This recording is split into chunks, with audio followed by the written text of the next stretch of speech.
সেমিফাইনেলত কি হ'ব পাৰে ভাৰতৰ ৰণনীতি তালিকাত শীৰ্ষস্থান লাভ কৰাৰ পিছতে ফাইনেলৰ আশা সজীৱ হৈ উঠিছে কাৰণ তুলনামূলকভাৱে ইংলেণ্ড অষ্ট্ৰেলিয়াতকৈ দুৰ্বল নিউজিলেণ্ডৰ সৈতে মঙলবাৰে আছে ভাৰতৰ সেমিফাইনেল এনে অৱস্থাত কিউইক ৰুধিবলৈ দলত হাল সলনি ঘটাব পাৰে কোহলিয়ে रोहित शर्मा और राहुले फर्मत थका हेतु टप अर्डारक লৈ ভাৰতৰ চিন্তা নাই যদিও মিডল अर्डार শক্তিশালী কৰাৰ বাবে প্ৰচেষ্টা চলাব ভাৰতে চতুৰ্থ আৰু পঞ্চম স্থানত পইণ্টৰ লগত অন্তৰ্ভুক্ত হ'ব পাৰে অভিজ্ঞ দিনেশ কাৰ্তিক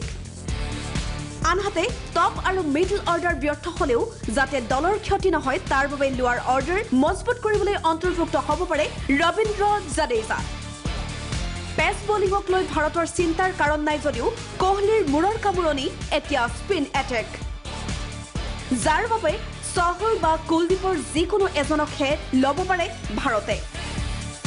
কাৰণ জাদেজা হৈ পৰিব আনজন স্পিনাৰ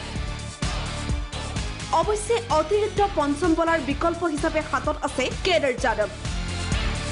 কিন্তু মিডল অৰ্ডাৰ শক্তিশালী কৰিবলৈ হলে বাদ দিব লাগিব যাদৱক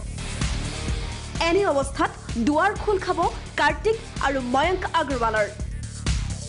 পেস বলিঙত সামি ফৰ্মত থাকিলেও ভুৱনেশ্বৰে বেটেৰে শেষৰ ফালে অৰিহণা যোগাব পৰা বাবে কোহলিৰ প্ৰথম পছন্দৰ হ'ব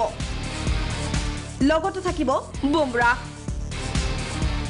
ফাইনেলতো এই একেই টিম থাকিব পাৰে ভাৰতৰ কাৰণ অষ্ট্ৰেলিয়া বা ইংলেণ্ডক পৰাস্ত কৰিবলৈ হলে মিডল অৰ্ডাৰ শক্তিশালী কৰিবই লাগিব ভাৰতে ফলত কাৰ্তিক ময়ংক আৰু জাদেজাৰ দুৱাৰ খোল খাব আগন্তুক খেলত নিউজ ডেস্ক ৰিপোৰ্ট ভাল খবৰ